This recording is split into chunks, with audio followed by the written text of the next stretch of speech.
Hey there, Omaha. Welcome into another episode of Restaurant Hoppen. I'm your host, Dan Hoppen, and I am just beyond excited to talk to today's guest. I've been wanting to get her on the show for months because from the first time I had Lyle's Pizzeria, I was just like, this crust is just something different than I've ever experienced, and I want to know more about it. I need to know more about this pizza, and today I get to learn more about it with Chef Jean George. Jean, thank you so much for taking the time to come on the podcast today. I could make it work.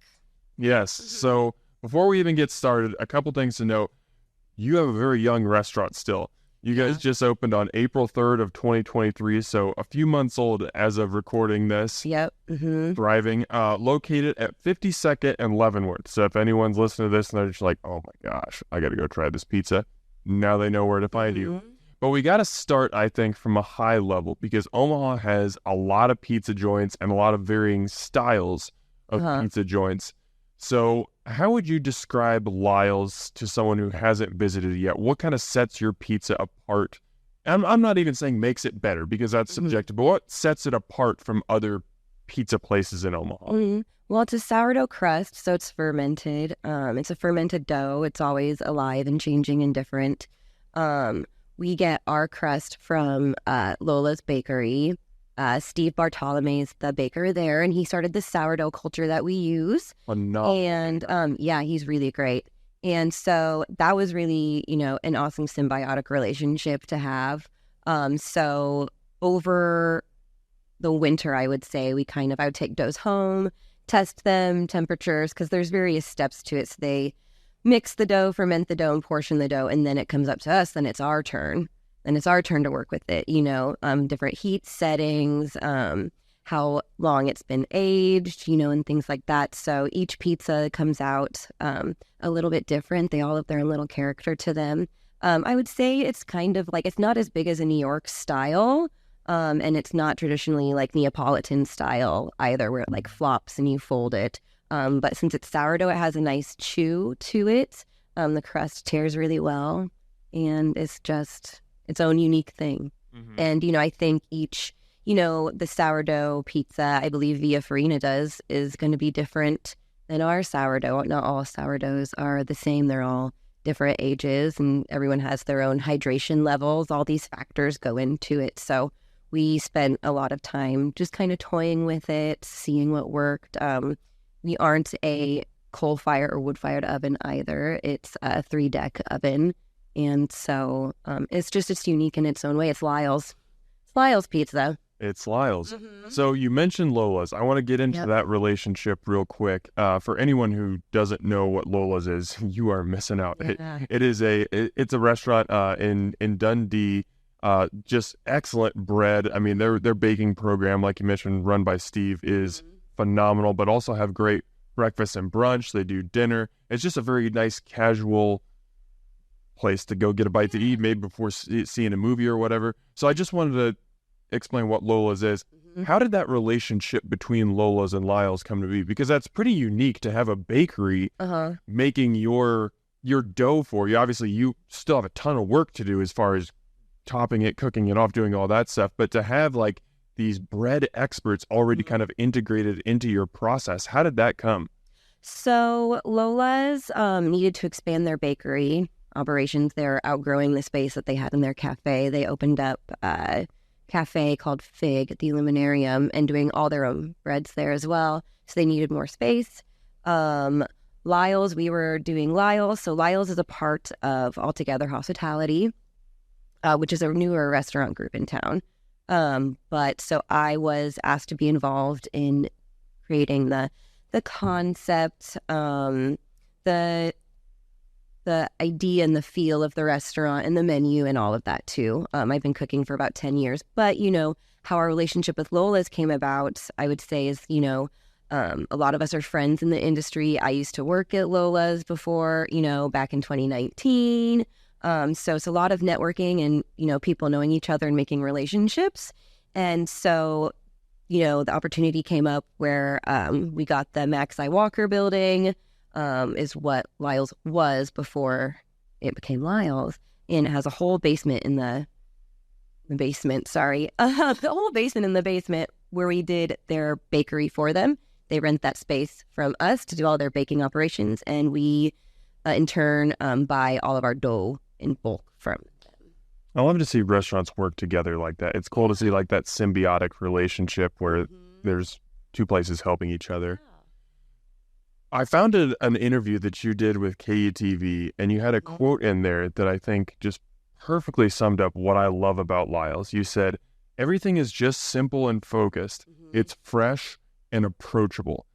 And I think that just sums up Lyle's so perfectly because it's a smaller restaurant. Yeah. The menu's pretty condensed. It's only a few pizzas, a few apps, some drinks. I think there's one dessert, and no pizza has more than like 4 or 5 toppings.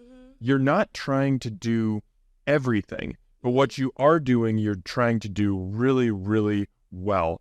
How does just that concept of simple and focused kind of define what you're doing at Lyle's? That's how I like to eat. Those are the places that, I think simplicity and things done well and creative things still done in a simple way, our people are drawn to that. And I think for what I wanted Lyle's to be, I thought a lot about the concept of, a third space. It's not home, it's not work, it's where you go in between. For some people, that's a community group that they do. For some people, that's a coffee shop, for other people, that's gym or a church, So I wanted, knowing that we were going to be in this neighborhood spot, I wanted something that fit of like a cafe vibe that was simple and approachable and there, seasonal, fresh. And I think people really enjoy eating that way when they're also spending time together in a more kind of casual neighborhood setting, So, and that's how I like to cook. I think, a lot of people like to cook seasonally, but I still like the classics there. And I also don't think that this pizza needs much, but I still want to have some fun there and do some fun different things. You definitely have your fun. We're going to get into some of the specials because you have some fun with those. Those get a little bit out there, but I want to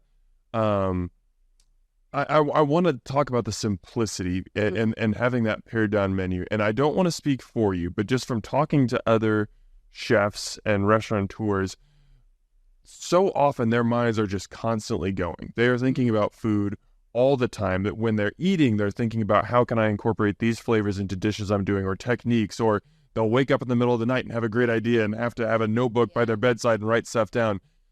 I don't know if that's how it is for you, but if it is, and you've just got all these ideas in your head all the time, and you're constantly thinking of things, how do you train yourself with a discipline to say, I have all this stuff, I'm going to condense it down and only use a few of them right now. Maybe I can unleash some as specials, but I need to keep this clean and condensed. How did you develop that discipline?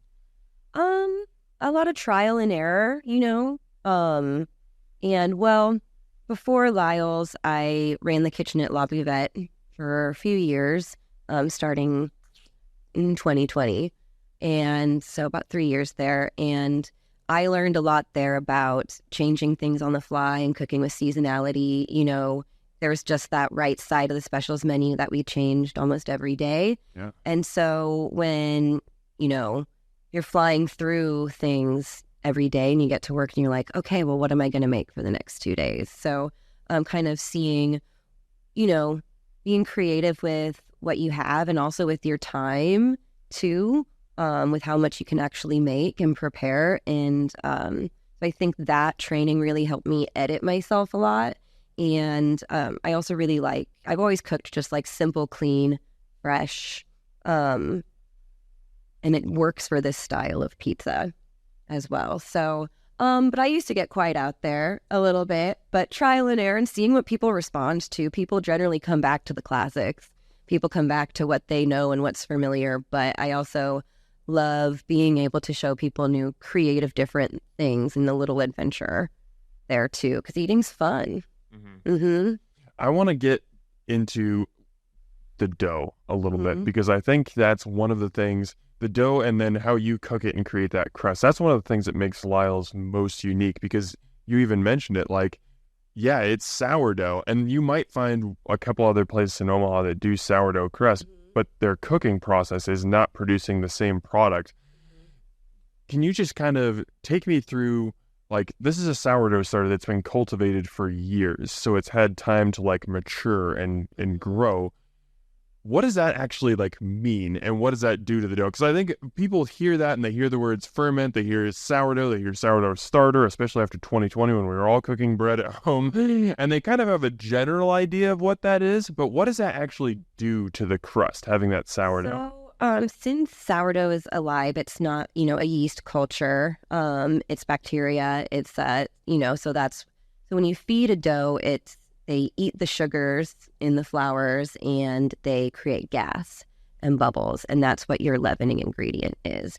So sourdough is alive, so you feed it every day with a mixture of flour and water, and then it expands. You use what you need as your leavening agents. So this sourdough is just flour, water, and the starter each day. And then you save some of it, you feed it. People name their sourdough starters. I'm not sure what Steve has his name, but like I had to test one at home over COVID that I would do. Everyone baked bread. And I'm still learning about bread and doughs every day. I only really started getting into the baking and dough world about 4 or 5 years ago. So I'm still learning every day. And if you told me 3 or 4 years ago I'd be opening up a pizzeria place, I would have been like, well, I wouldn't have predicted that trajectory. I always, wanted to have my own cafe someday with more, small plates and seasonality focused, more maybe entrees and things like that. And I think I'll start to tiptoe into that a little bit more with Lyle's, but still keep it really focused and simple. And I do want to get some more small plates on there. But so when I got offered the opportunity to be a part of this team opening up Lyle's and kind of give me some creative avenue, I thought the place would be really special. And I was like, all right, we're doing pizza then, So that's how it's like, we're going to make a pizzeria. So I just delved into pizza for 9 months. I researched and read, and from what I knew about dough, tried to take what I knew about dough and pair it with, working with Steve and what he knows about dough, and a lot of the trial and error of like, how do we store it because it is alive, day 1 dough is going to be different than day 3 dough because it's constantly fermenting and changing, and so that's why this sourdough is like it is. I think we went off on a little tangent there. I love tangents. Tangents are great. Yeah. So for sourdough, for what this is, I know a lot of pizzeries that do yeasted dough. From in my research, at least, will make their dough either the day before or the day of. This is like a 48-hour process before it actually gets to us. So it's just a different type of living thing. And I think all those things that you mentioned, especially just there at the end when you said it's a living thing, that's why I feel like no two Lyle's pizzas, even if you order the exact same thing, you could come every day and get a margarita pizza and it's going to look a little bit different every time. Everyone has like its own individual fingerprint because there's going to be little pockets that bubble up. There are going to be places, that have that a little extra char on it. And it's hand stretched, know. So I was like, even in the last 4 months, like I've grown so much more, even in pizza world. So, and my crew's doing really great, and, like we said, we're just getting started. So what do you think has been like the most impactful or influential thing you've learned about pizza in the last 4 months? Everybody loves it, and everybody has a different opinion about what the best pizza is. And I think everybody loves pizza. We can't have enough pizza places, in my opinion. So, but no, and also like most impactful too is just kind of we're still doing a lot of, I think, education of what we are, since there are so many styles of pizza out there, and we're a little bit off the beaten path.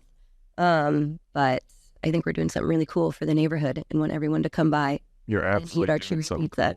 Cool. Mm-hmm. The last thing that I really want to talk about with this pizza, I mean, there are more things, but about the dough specifically, is like what amazes me about your pizza is you mentioned there's no flop to it. there is no flop. You can take a piece of Lyle's pizza and hold it up vertically and it will stand. And I think that's really cool. It gives it kind of that texture and a little bit of crispiness to it. What is it about your dough or the way that you cook it that gives it that integrity and that structure? Well, I think once the dough bakes and settles, I think how that sourdough specifically chars the bottom of it. And we don't bake ours at like a super high temperature. I know there's some like Neapolitan places, it's like 3 minutes and your pizza's done. And so I don't think that sear really develops on the bottom. So we cook our pizzas at still a high temperature, but it's not 900 degrees. We cook ours at about 550. And our deck oven has two heating elements. There's a top heating element and a bottom heating element, and you can kind of change those. Like 60% of the heat will be from the top and 30% from the bottom. So we've worked a lot, or I've tweaked a lot of like what is the best temperature on the bottom and the top to do this.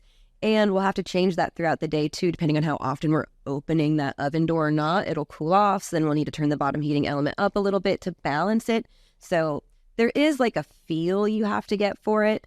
Because this pizza, you know, once it's perfect, like it will burn in like 2 minutes if you're not paying attention to it. And that's what we don't want, but we do want to get those charred little bubbles. So the bake of the pizza is something that you just got to get a feel for and know when it's ready to take out to get that correct bake on the bottom. I've definitely tested out before where it was too high of a heat and I got some char bubbles, but the rest of it was underbaked. You know, so it's a balance of what that perfect temperature is and timing to finish cooking the bottom of that pizza. Some styles like that, you want that flop, but I think our pizza is better without the flop. I would agree. And holy cow, I just got like anxiety. My anxiety levels just went up just hearing you talk about, oh yeah, we got to get, 60% of the heat here, 40% here. I'm sure you have to move the pizzas around the oven. Oh, it changes by the time of the day. Yeah. Like, I cannot imagine what that was like for you, especially not having a background specifically in pizza, coming in and having to level up your pizza game so fast. I know that you said you basically did a 9-month deep dive and you did a bunch of reading and I'm sure just unbelievable levels of experimenting, but like, how did you level up your pizza game to get to the point where you have this understanding now? I just became... It was my life, so I just became obsessed with it and I wanted to nail it. And I think people are learning every day. That's the cool thing about cooking. And I think why I became a chef is you can be doing it for 30 years and still learn something new. And so I, just delved into it and was like, I chose to do a pizzeria, so we're going to do it. And yeah, we're only going to get better and better too. And it is getting better. I can confirm that. I find it so fascinating that your two main stops, at least that we've talked about before Lyle's, were Lola's and La Bouvette. These are two places that really showcase that restraint and that simplicity and just letting great ingredients shine. Like if you go to Lola's and get a sandwich, it's going to have 3 or 4 ingredients, but it's going to be amazing meat, amazing bread, maybe a good spread, and like a high quality cheese. And I see that now translate to Lyle's, because if you go to Lyle's, you're not going to get a pizza with 8 different toppings on it. There's no combo pizza at Lyle's, and it's like margarita, pepperoni. I think the one that has the most toppings has like 6, but they are... The sausage pizza has the most, I believe. Yes. But they are reined in and simple. What is, to you, what's the benefit of keeping a pizza simple versus just loading on toppings? I think when you keep it simple, you can showcase ingredients for what they are, whether that be produce or, cheese or the sauce on its own. I think when people think of ingredients and pizza toppings, they're like meat, veggie, but there's more, cheese is there's many, the world of cheese we know is vast and great. So like, let's showcase just what we're, whatever cheese we're trying to portray is,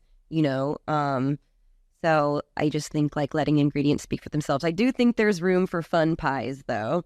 So the crew is coming up with some kind of wacky ideas. And I think, you should have fun with it too, but in like a general, like set menu standard, just letting ingredients speak for themselves.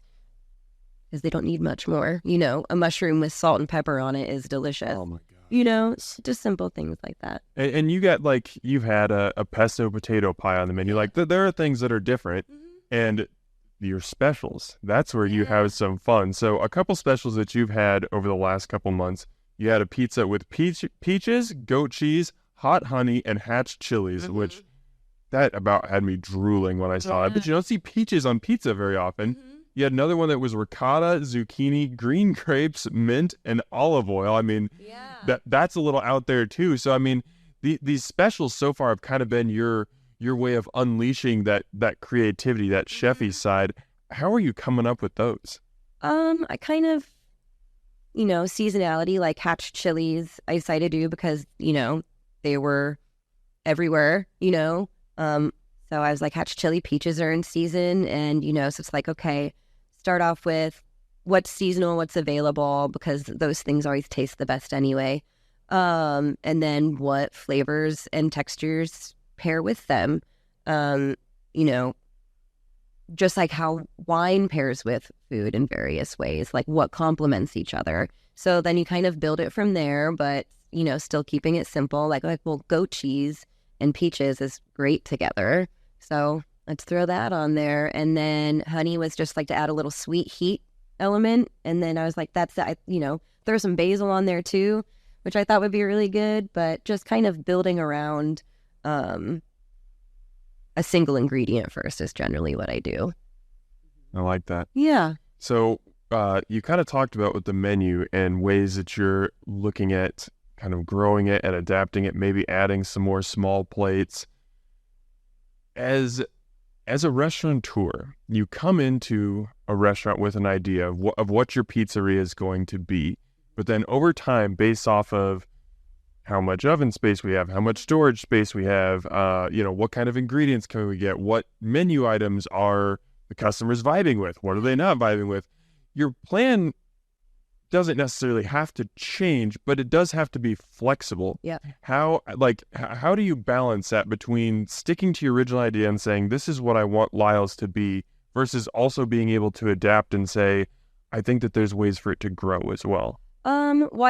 There's a reason why I kind of been slowly, tiptoeing into it, just because, we're still new, seeing what the response is like and gathering data, how much, we're doing of this or that, and what, things with storage space. How do we make things work efficiently on the line that are still time efficient? So there is some, what's the word I'm looking for?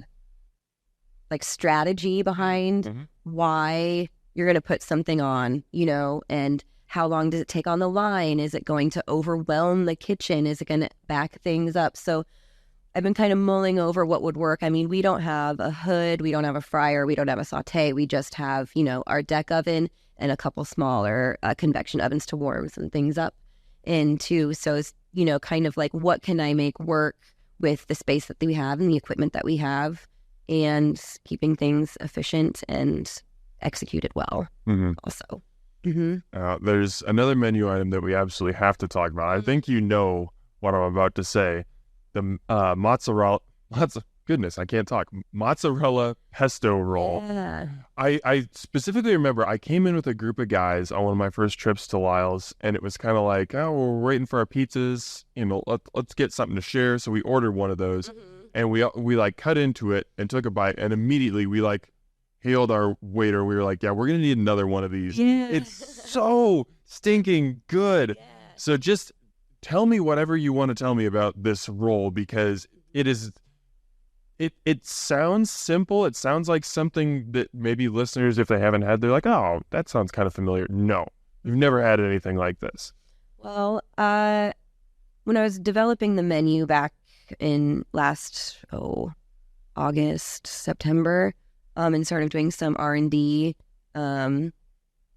I knew I wanted something, and the menu from my first one that I planned out as evolved 8 times, but the pesto roll was always, I wanted to do some sort of fun, shareable or on your own bready thing, And I wanted it to visually be big and fluffy. And I was like, all right, well, how do I do that? And I first thought of, well, a cinnamon roll. Cinnamon rolls kind of mimic my idea of, so it's like a play on like a cinnamon roll, but savory. But in a lot of my like dough research over the last few years too, I started to play around with Japanese milk bread dough recipes. From what I found, so in my research of the Japanese milk bread dough, which I'm, still learning all the time, you cook flour with water and milk and it gelatinizes the starches there. So it's like its own little starter. Like you can make it a couple of days in advance and it looks like pancake batter. And so that is like gelatinized starches. So I think it helps develop the gluten structures in there and it helps make a really fluffy pull apart dough. Because those gluten structures, since they're already pre-gelatinized, can withhold more of a beating, which allows the texture to develop, from what I've learned. But I think my results worked in a way that I liked. So, and then we roll it up with a bunch of cream cheese and garlic and all the good stuff and let it proof. And then we bake it and it kind of turns this pull apart thing. And I was like, well, let's top it with pesto. And I always tell all my cooks, I was like, I want it to look like a mountain peak of cheese on top. So it really just came with a visual idea and a idea of how people will eat it and share it. And then I made hundreds of rolls at home. My partner, Johnny, was like, oh, more rolls. Same thing with pizza, too. Made a lot of pizzas in the garage. Johnny's had a lot of carbs over the last years, so I would imagine. But I mean, there are worse jobs to have than a taste tester for your restaurant. Yeah. But yeah, I mean, the role has become something where maybe not if I'm coming in by myself, but if I'm at least with one other person, I'm like, yeah, we're getting pizzas and we're sharing this. I don't care if you want it or not, because once you bite into it, you are going to want it. Mm-hmm. So yeah, that's the pesto roll. Awesome. It's a big fluffy ball of bread and cheese. Big fluffy ball of bread and cheese. I think that might just need to be what it's called on the menu now. So as we get into the background of the restaurant, I think we need to understand who Lyle is. Now, my understanding is he was a beloved family pet at some point who is no longer with us. But like, I love my dog. Yeah. If I started a restaurant tomorrow, I would name my dog or my restaurant Benny's. Lyle must have been obviously very special. What made Lyle so influential that he's represented in the restaurant's name? Well, Lyle wasn't my dog. He was Phil Shavert's dog, who is a part of the Altogether Hospitality Management Group and a partner in Lyle's, an owner as well. And so he was the one who came to me with this concept of Lyle's to see if I wanted to partner with him and take the project on in conception and execution and all of that. So he had Lyle for a long time. It was his son's dog and, just his beloved family pet who I'm sure gave them many years of joy. And so now he has a pizza place. How did you get into cooking originally? I started cooking probably in 2012 or 2013, and I always cooked at home, home cook and things like that. But my first foray into professional cooking was at Lot 2. It was a restaurant in Benson, closed a few years ago. So I was in college for a couple years, was in film school originally. Really? A couple years. Yep. And then life took its path and I found myself in Omaha and started to work at Lot 2. And one day asked the chef there, Joel Marr, who's amazing. He was my first mentor and still is a great mentor of mine. I was like, hey, I want to learn prep. I was at the time serving and bartending there. And I was like, because his food's amazing, it was super influential to me. And, I learned a lot from him and I was just like, I want to prep. So he put me on a couple days a week and I started and found I really had a knack for it, and just delved into it and slowly made my way more into the kitchen and less in the front of house. And I also worked at the French Bulldog for a few years, couple years there before they closed. And Bryce is another great mentor of mine. He started to teach me how to, break down hogs, like half hogs, and what pork belly is and how to make bacon. And so just kind of, I guess I just kept adding on to my skills. And I did culinary school. I tried culinary school for about a half year, but I ended up just working instead. I think kitchens are tough, and it takes a certain personality and gusto to really throw yourself in there. And I just kept going and networking and meeting people and working, and now I'm here 10 years later. So I just kind of had an interest in it, started it, found I had a knack for it, started to learn a lot more about wine, and kind of became a career. I love that you say that working in a kitchen requires a specific personality, a specific mindset, and I would agree with that 100%. Just that lifestyle, the hours, the pressure, the intensity, the creativity that you have to have, like, that's not something that everyone has. And some people work one or two services and they're just like, I'm out, I'm done. Yeah. So what do you think it is about your personality that even going back to lot 2, you found yourself, you're working front of house, but you found yourself gravitating towards that kitchen more and more? What was it that drew you to it? I think there's something really I think our industry is really rewarding in a lot of ways. It's really rewarding and it feels really good to make something and have people enjoy it and have that be the centerpiece of celebrations and time spent together. And that part of the hospitality industry,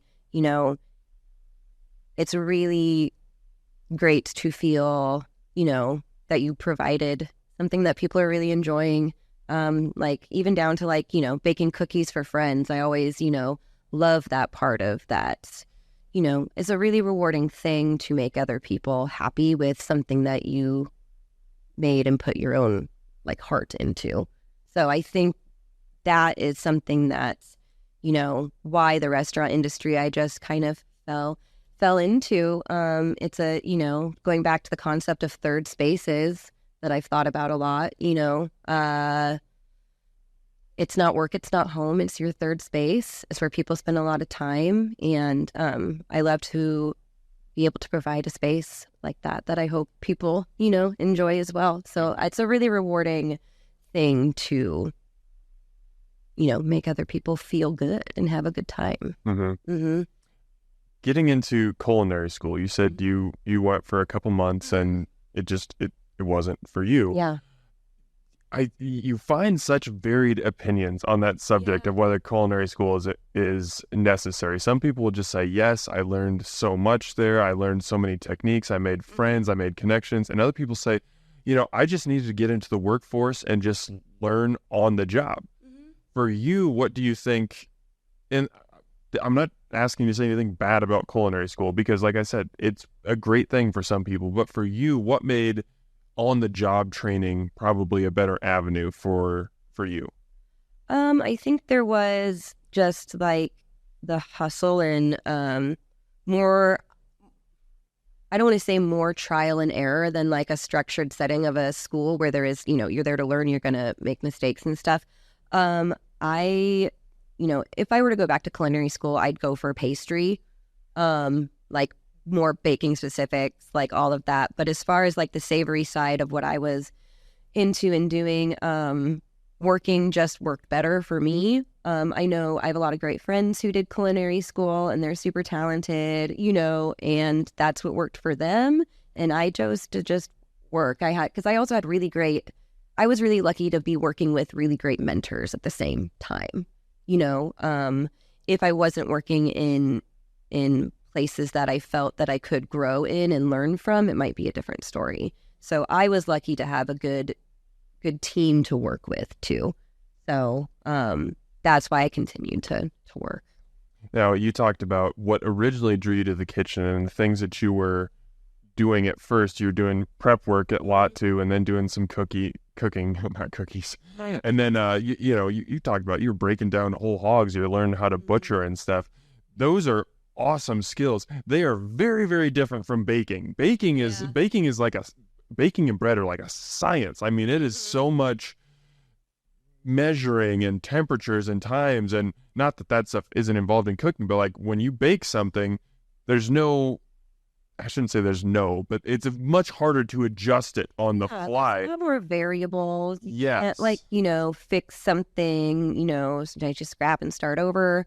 A lot more variables in baking that need to be more precise. When I'm, still learning a lot about that world too. So that wasn't where you got your start, but what was it that kind of drew you to baking and bread making?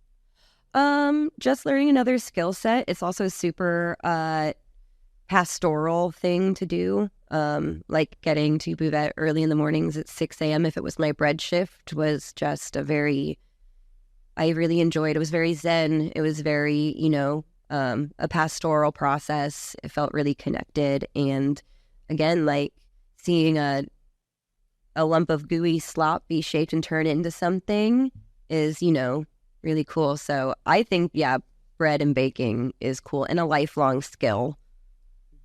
So I think La Bouvette is just one of Omaha's most unique and probably most special restaurants. And you're just not going to find anything like it. A place that has that type of bread. And then you mentioned it earlier. I mean, most of the menu, not most, but there's like a set of appetizers and stuff. But in terms of entrees, that menu's changing like every day. Yeah. You're like handing like handwritten menus to customers in the morning. Right. Mm-hmm. Yeah. That's incredible. I can only imagine what that taught you as a chef. As you look at your career now and what you do at Lyle's, how did that experience at La Bouvette kind of shape you into who you are?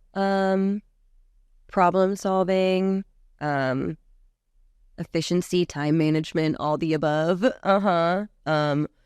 Work, really developing a strong work ethic and finding ways to be creative. It can be a grind, but you do get better at it. You get quicker. So I would say those things definitely, like efficiency, thinking on your toes, problem solving. I have 4 pounds of ginger, left over from maybe another recipe.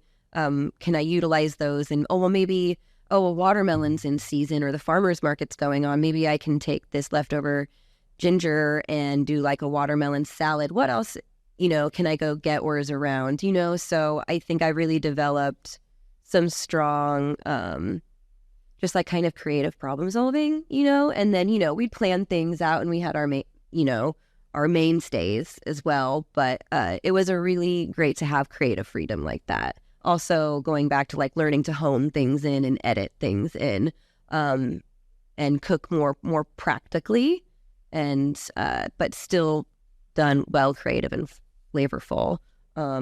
Not all of my things have been hits. I've had a few misses, but that's okay. Oh, absolutely. Yeah. I mean, that applies for everything in Yep. life. So you said, if you would have told yourself 4 years ago that you'd be opening a pizzeria, that wouldn't have even been on the radar. So how did the opportunity to open Lyle's and be involved in this project arise?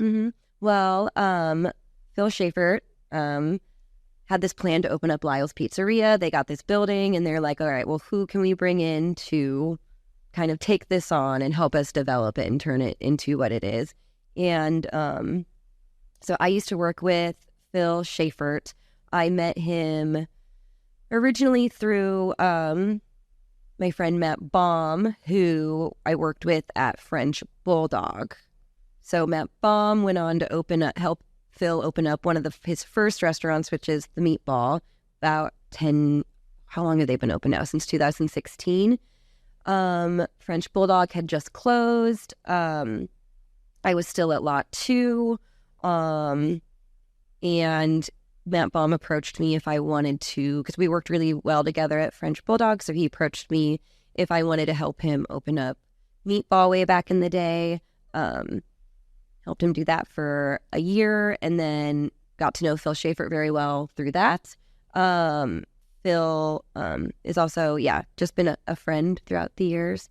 And I went on to do Bouvette, and I've worked at a handful of other restaurants in town, learning everywhere I go. And then I was at Bouvette when this opportunity came And he asked me if I wanted to be involved, and I said, let's do it. And then I ate pizza for the next night. I want to talk about that more because pizza is, I was going to say it's a difficult thing to master, but I don't think anyone has actually mastered it. It is such a science. And I know pizza makers here in Omaha that have been open for more than a decade, and they still tinker with their dough and their moisture levels and how much salt and their cook times and their temperatures and what area of the oven does the pizza need to start in? What does it need to finish in? How many pizzas can I cook at once? Like, there's Lots of variables. Yeah, so much that goes into it. When Phil approaches you with this idea, I'm sure that you were excited, but was there any part of you, especially as you start your like pizza deep dive research, were you intimidated at all? Was it just like, oh my gosh, what have I gotten myself into? Yeah. I'm definitely had sleepless nights of like, am I going to be able to pull this off? This is, so it's, am I going to execute this well? No one wants to fail, right? And everyone wants their product to be well received. So, but you just got to do it. You got to be scared sometimes. And, I'm still tinkering all the time and figuring things out, but got to have, I have a great team behind me, and I have a lot of support as well. And definitely didn't do this alone or anything, but definitely, had my fears and because the people love their pizza, but you just got to do it. And I've always kind of lived with my own personal philosophy, like if you're going to do something, do it well. And if you try really hard and all the elements come together, you'll probably do all right. Now, I'm using the term master in air quotes here, but what was the toughest part for you of mastering pizza? The cook, and learning how the dough behaves after day 1, day 2, day 3, and how to store it on the line. All those variables was something of trial and error. So when you talk about how the dough responds after day 1, day 2, day 3, what are the differences? Well, it depends on how humid was it that day. Did they get too cold in the walk-in? Were they not stored right on the line? How all these variables of how much moisture is in the air, how hot it is, how cold it is. Do you let it come to room temperature for 5 minutes before you even put it in the oven? Do you take it out when it is fridge cold and then shape it and put it in the oven? Do you want to, all this, do I want the dough to, sit out for 10 minutes before we start shaping it? How much dough can we have out at a time? All the variables of time, temperature, all the above. So again, if anyone is listening to or watching this and they don't have a complete newfound respect for their favorite pizzeria, they should now, because it is just wildly difficult. And I think, there's more that you can learn every single time that you cook. At what point, you kind of mentioned that 9-month process. At what point did you feel like, okay, I'm confident now. I think it's not mastered, still working on it, still tinkering, but I'm at a point where I feel like I can make restaurant quality pizzas that I'm proud to serve to people. I was still, because I was only practicing at home on an uni oven. And so, and I didn't have a ton of practice with like the actual oven we were going to be using, but a couple other ovens here and there. So I was ready to just kind of get going and really fine tune it in, the restaurant we were going to be cooking out of. So I think I got to the point, about December, January, and we had some delays, like always. And ready to just I've done as much as I can at home where I can R&D. It's been coming out the same. I'm really starting to learn more about the dough, been working with the dough. So I think around January, I was feeling good about I know the product that I'm doing at home is good, so it can only get better when we get going. Yeah. Okay, so take me back to opening day. Mm-hmm. What do you remember most? What pops to the front of your mind? I was really anxious. I knew we were going to be really busy, and it was just, I think if you put pizzeria on any building, people are like, well, what kind? What is this place? And here we have rotating wine list. I don't offer ranch. I'm sorry. But I really did feel I was anxious, but then once we got going, it felt really like natural and good. And the community response was really great. And people, we're really lucky to be in Omaha, where it's a super supportive food scene anyway. And we have a really great community around us. And so then it was just, opening day was like, all right, we're doing this. Let's go. Mm-hmm. Now, we've mentioned, Lyle's has a very unique style of pizza. It's different than anything else in the city, I would say. And as you've said, people have very strong opinions about pizza. They have their favorite styles.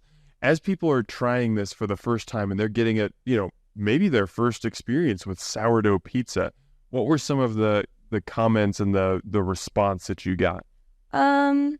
I think people have varying ideas of what like charred is and what maybe burnt is. And that's fine. It's subjective. You like what you like. Do you want it to be more golden? I would say, come in expecting, we do have some char there. It's just naturally how it bakes, the temperature. It's a part of the style. It's supposed to have a little bittery bits to it, and it's going to have a nice chew. I suggest getting honey to dip your crust in when you are done. Ooh, now I've had the hot honey on the sausage pizza, but I've not. Man, side of honey. That's a game changer right there. As if I need another reason to come back. I want to talk a little bit about the design of the restaurant too, because I feel like it's like an homage to Omaha. You've got a lot of pictures of like classic Omaha scenes from over the decades in there, and specifically it's an homage to Dundee. And I saw another interview that you did. I think it said you've lived in Dundee for like 14 years. Yeah, I've been in Dundee in Midtown since like 2009. Okay. Mm-hmm. So in that general area, why was it so important for you to bring something to that area specifically? Well, a lot of people who, we were moving into a place in a building that's been there since, I believe, the late 30s or 40s. It's seen the neighborhood evolve and grow. It's, a lot of people who live in that area of town are third generation families there. They've raised their family there, their kids there. People come back to live there. It's definitely where I feel at home.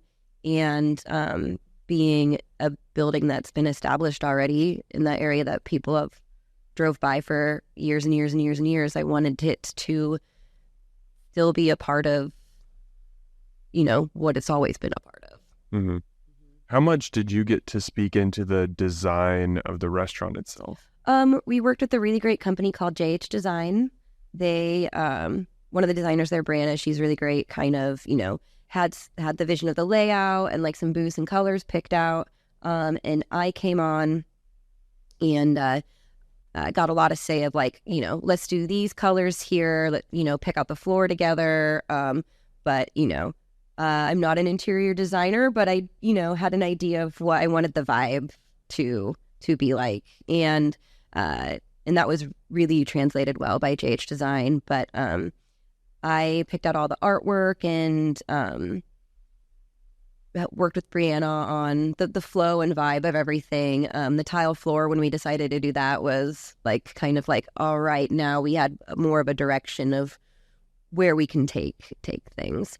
And so we talked about, maybe doing like old vistas of like Italy and have that cafe vibe. And I saw this, I was looking on the Durham Archives website, and I saw this picture of Dodge Street, an aerial view in the 50s of a traffic jam. And that's actually down on Douglas Street.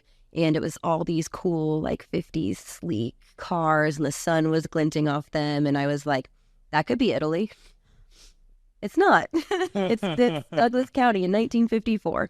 And so then I was like, we can get that same vibe of, Italian cafe, but I think that vibe's always been here. It's, so I found a cool photo. I mean, we scrolled, me and my good friend Riley, who is one of the managers there, we scrolled the Durham website and like found photos that we thought would really, and we have some photos of people with their dogs there. We kind of have a little bit of a dog theme, but why not? And so just kind of some homage to that. And then we found a cool photo of some kids being teenagers in the 60s doing teenager things at Memorial Park. And one guy's laying on a car. So we just found things that kind of felt like you could, see the history of Omaha and Midtown and Dundee and downtown and Elmwood. Yeah, I think it's really cool. And I think you've brought up the term third space several times. And I think that just that design, it just feels welcoming. Like it's a place that you just want to go spend an hour, whether you're going to have pizza, whether you're going to just come and share, a couple small plates, whether you're going to grab a bottle of wine. Like it's an inviting space. Yeah. Now, why the open kitchen? It's, I think it's fun to kind of see a kitchen at work. I love the open pass there. It just kind of connects everybody together and it keeps it cooler. That's a good point.